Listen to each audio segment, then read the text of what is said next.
Hey guys, today we're talking about using psychology in our apology. And a lot of this material comes from Gary Chapman's book, The Five Languages of Apology. Many of you are probably familiar with the five love languages, but he also wrote a book called The Five Languages of Apology. What I like about that idea so much is that if I'm speaking to you in anything other than your native language, you're not going to understand me. If you speak English and I'm speaking German, it's going to sound like gibberish. If you speak English and I'm speaking to you in Spanish, you're only going to pick up a word or two.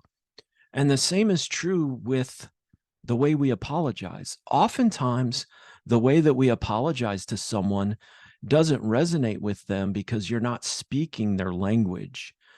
The first language of apology that Gary Chapman talks about is expressing regret. I teach people to use this language. You must have felt.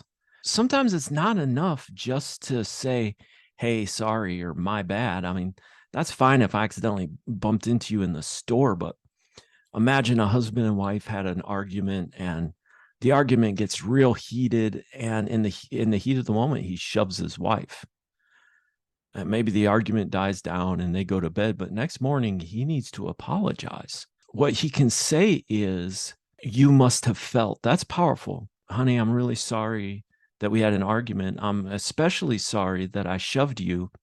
You must have felt scared. You must have felt like you didn't matter to me. You must have felt belittled. What that does is it helps the other person realize you've really thought this through.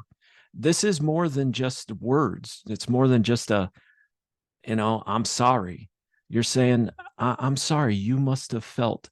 That can be so honoring. That can be so healing for someone. I've literally taught this over the years.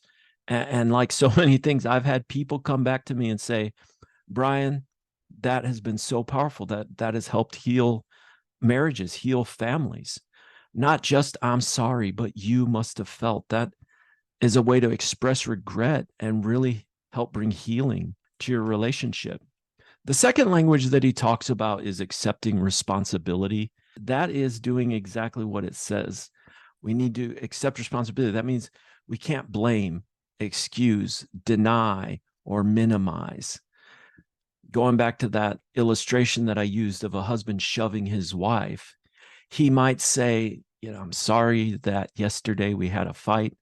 I'm awfully sorry that I shoved you, but you got in my face with your finger and you know that I don't like that. Basically, what he's doing is blaming her for his behavior, and that negates the whole apology. Or we'll say, I'm sorry that I shoved you last night, but you know I had a long day, or you know how I get when I'm drinking. Again, we're excusing the behavior and it negates the whole apology. Might as well not apologize if we're going to use these tools. Another thing we might do is actually deny it. And people will use this tool. We'll say, I'm sorry we had that argument yesterday, but I didn't shove you. When in actuality, you know that you did. We'll just deny that it happened. Or we'll minimize it. We'll say, I'm sorry that I shoved you, but it's not like I hit you, or it's not like you hurt.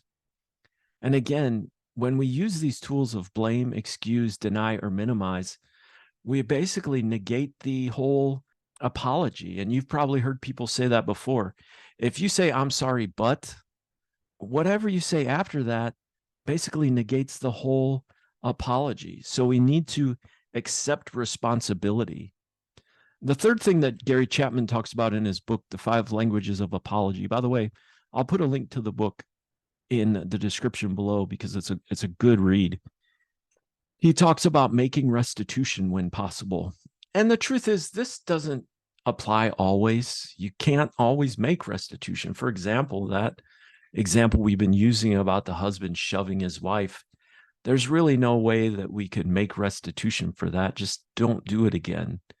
But sometimes you can make restitution. And when you can, that's good because it serves our sense of justice. Even a very little kid will say something like this, but that's not fair.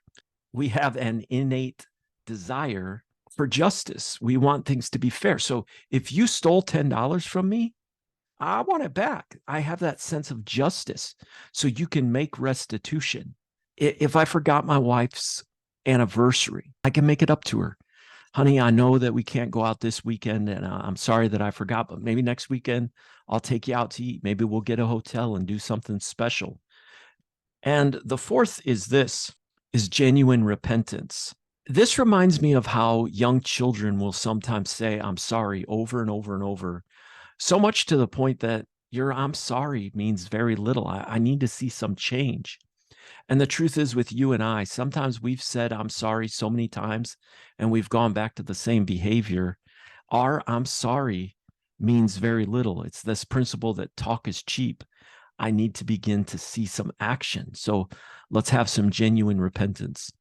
And I don't remember if this principle came from Gary's book or not, but what I teach people to say is, you will know that I've changed by, or you'll know that I've changed because.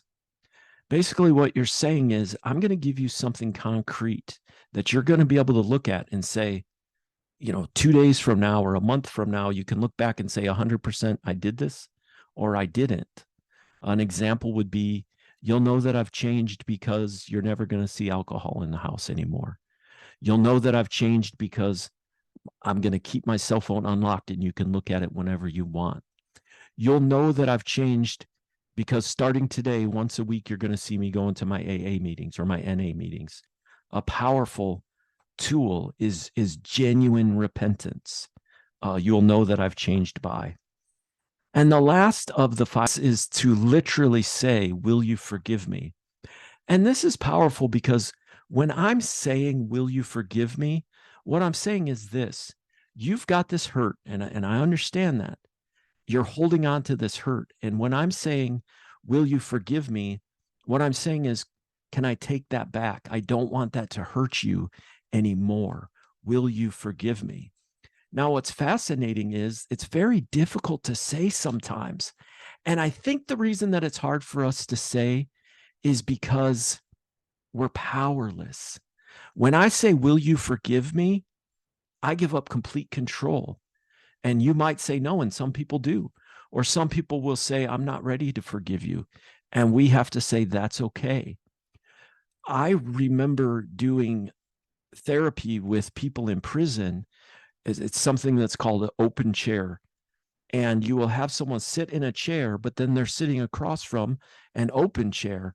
And I would take them through these languages of apology and have them go through a mock apology as if they're apologizing to their loved one or someone that they've hurt.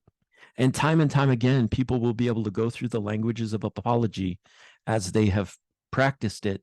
But when they get to that last part of requesting forgiveness, they will say something like this. And so I hope you can find it in your heart to forgive me, or maybe someday you can forgive me. And I always encourage to actually say those words, will you forgive me? One, it's very honoring. I'm honoring you and saying, I know this is totally up to you. I would like it, but it's up to you. Will you forgive me?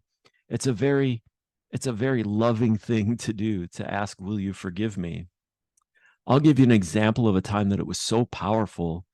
I remember years ago, my boss had called me into her office and she was mad. If a 10 scale, 10 is I'm going to kill someone, she was probably an 8 mad at me. And she really did raise her voice and she was really, really frustrated with me. So she explained what I did wrong and explained why she was frustrated. And I listened and I didn't interrupt. And when she was done, I said, you're right. I shouldn't have done that. I apologized. And I said, will you forgive me? And I'm not saying it's going to work this way every time, but it was nearly magical. It was nearly a miracle happened. She went from an 8 down to a 1. And she was like, oh, Brian, I forgive you. It's just, I'm frustrated that you did this. That's because that's some people's language. That's the language that they need to hear. Same with that injustice and wanting restitution. That's the language they need to hear. I'm sorry is great, but what I need to hear is I'm willing to make it up to you. I'm willing to say, will you forgive me?